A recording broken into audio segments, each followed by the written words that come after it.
हिंदी मंजरी में पाठ 8 हार की जीत आज आप लोग पढ़ेंगे। पाठ 7 तक आप लोगों को पढ़ा दिया गया है। आज आप सभी बच्चे पाठ 8 हार की जीत पढ़ेंगे। सबसे पहले इस पाठ में आप लोग महत्वपूर्ण गद्यांश की व्याख्या को पढ़ेंगे। माँ को अपने से लेके प्रसन्न होते थे। इसके संदर्भ में देखिए, प्रस्तुत गद्यांश हमारी पाठ्यपुस्तक मंजरी के हार की जीत नामक पाठ से लिया गया है। इस कहानी के लेखक सुदर्शन जी हैं। इसमें बाबा भारती के सुल्तान के प्रति प्रेम की भावना का वर्णन किया गया है। व्याख्या में बाबा भारती अपने घोड़े सुल्तान को देखकर उसी प्रकार प्रसन्न हुआ करते थे जिस प्रकार कोई माँ अपने बढ़ते हुए पुत्र किसान, अपने हरे भरे खेत तथा साहूकार अपने देनदार को देखकर प्रसन्न हुआ करते हैं। यद्यपि बाबा भारती भगवान का भजन करते थे, परंतु भजन से बचे हुए समय वे अपने घोड़े की देखभाल करते थे। वे उसके दाने पानी, हाथ से खरहरा करने एवं अन्य प्रत्येक सुख सुविधा का ध्यान रखते थे। पाठ का सार देखिए। इस पाठ में सुदर्शन जी ने बहुत ही प्रभावशाली ढंग से बताया है कि परोपकारियों और सज्जनों की सदा जीत होती है। बाबा भारती नाम के एक साधु थे। उनके पास सुल्तान नाम का एक घोड़ा था जो बहुत ही सुंदर और ताकतवर था। बाबा उस घोड़े से बहुत प्यार करते थे और उसकी सेवा करते थे। एक दिन सुल्तान के बारे में सुनकर उस इलाके का डाकू खड़ंग सिंह बाबा भारती के पास आया और उसने सुल्तान को देखने की इच्छा जताई। बाबा भारती ने गर्व के साथ खड़ंग सिंह को अपना घोड़ा दिखाया और उसके गुणों का बखान किया। खड़ंग सिंह घोड़े को देखकर आश्चर्य करने लगा, क्योंकि उसने इतना सुंदर और ताकतवर घोड़ा अब से पहले कभी नहीं देखा था। उसे बाबा के भाग्य से ईर्ष्या हुई और वो सोचने लगा कि ऐसा घोड़ा तो मेरे पास होना चाहिए। उसने बाबा भारती से घोड़ी छीन ले जाने की बात कही। खड़ंग सिंह की इस बात से बाबा डर गए। वे रात भर बैठकर घोड़े की रखवाली करने लगे। उन्हें हर समय खड़ंग सिंह के आने का डर सताने लगा। एक दिन शाम के समय वे घोड़े पर बैठकर कहीं घूमने जा रहे थे कि रास्ते में उन्हें एक गरीब अपाहिज पेड़ के नीचे बैठा मिला। बाबा के पूछने पर उसने कहा, मुझे 3 मील दूर एक गांव में जाना है, लेकिन मैं चलने में लाचार हूँ। आप मुझे अपने घोड़े पर बैठाकर वहां पहुंचा दें। बाबा ने उस अपाहिज को घोड़े पर बैठा लिया और वे स्वयं घोड़े की लगाम पकड़कर पैदल चलने लगे।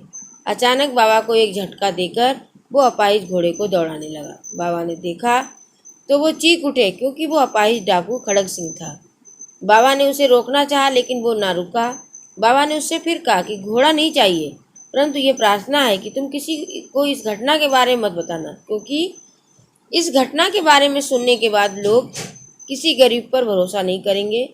बाबा की ये बात सुनकर खड़ग सिंह के मन पर उनकी सज्जनता और महानता का इतना प्रभाव पड़ा कि उसे अपनी भूल पर पश्चाताप हुआ और रात के अंधेरे में वो घोड़े को बाबा के मंदिर में उसी जगह बांधकर चला गया जहां वो बंधा रहता था।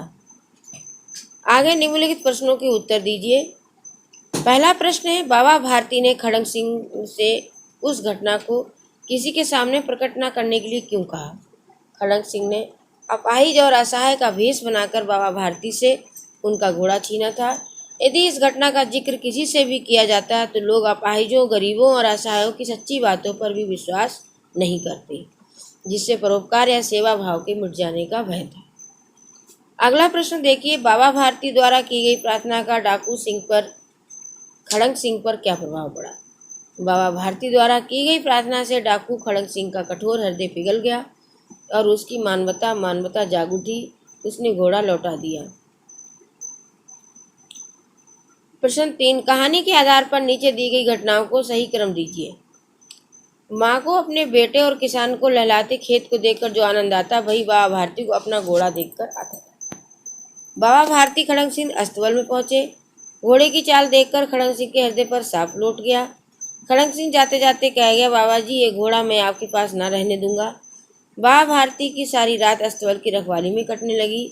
अपाहिज भेष में खड़ग सिंह घोड़े को दौड़ा कर जाने लगा।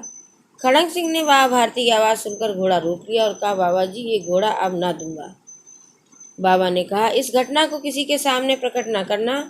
नहीं तो वे किसी गरीब पर विश्वास नहीं करेंगे। खड़ग सिंह ने सुल्तान को उसके स्थान पर बांध दिया। बाबा भारती घोड़े के गले से लिपटकर रोने लगे।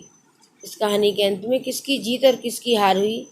बाबा भारती अपना घोड़ा छिन जाने के कारण हार गए थे, किंतु उनके शब्दों का खड़ग सिंह पर ऐसा प्रभाव पड़ा कि वो उनके घोड़े को चुपचाप उनके घर लौटा गया और अंत में बाबा भारती हार कर भी जीत गए तथा खड़ग सिंह जीत कर भी हार गया। इस कहानी द्वारा लेखक हमें क्या बताना चाहता है? इस कहानी द्वारा लेखक हमें बताना चाहता है कि व्यक्ति जन्म से बुरा नहीं होता, परिस्थितियाँ उसे बुरा बना देती हैं। यदि ऐसे व्यक्तियों को अनुकूल परिवेश मिले तो सुधरते देर नहीं लगती। इस कहानी में 3 मुख्य पात्र हैं, बाबा भारती, सुल्तान और खड़ग सिंह। कहानी के आधार पर इन तीनों पात्रों की विशेषताओं को स्पष्ट करने वाली 3 बातें लिखी। बाबा भारती, वे अपने घोड़े सुल्तान को बेटे से भी ज़्यादा प्यार करते थे। उनके मन में गरीबों और लाचारों के लिए बहुत दया थी। वे अपने घोड़े की सेवा तन मन करते थे। सुल्तान बहुत सुंदर था, इसके जोड़ा सारे इलाके में न था। सुल्तान बहुत बलवान था। खड़ग सिंह इलाके का मशहूर डाकू था, लोग उसका नाम सुनकर कांपते थे। खड़ग सिंह डाकू होते हुए भी एक अच्छा इंसान था। उस संवाद को छाट कर लिखिए जिसने डाकू खड़ग सिंह का हृदय परिवर्तन कर दिया। ये घोड़ा तुम्हारा हो चुका, मैं तुमसे वापस करने के लिए ना कहूँगा, परंतु खड़ग सिंह केवल एक प्रार्थना करता हूँ, उसे अस्वीकार ना करना, नहीं तो मेरा दिल टूट जाएगा। मेरी प्रार्थना केवल ये है कि इस घटना को किसी के सामने प्रकट ना करना। लोगों को यदि इस घटना का पता चल गया तो वे गरीब पर विश्वास नहीं करेंगे। कहानी के किस पात्र ने आपको सबसे ज़्यादा प्रभावित किया और क्यों? मुझे बाबा भारती के किरदार ने बहुत प्रभावित किया। बाबा भारती अपने जिस घोड़े को अपने प्राणों से भी अधिक प्यार करते थे, उसके डाकू खड़ग सिंह द्वारा धोखे से चुरा लेने के बाद भी बाबा भारती को अपने प्यारे घोड़े से अधिक चिंता गरीबों और असहायों की है। उनकी बातों से उनकी महानता और चिंता का पता चलता है, मुझे बहुत प्रभावित करता है। तो शीर्षक है हार की जीत। आपके अनुसार इस कहानी के और क्या क्या शीर्षक हो सकते हैं, लिखिए।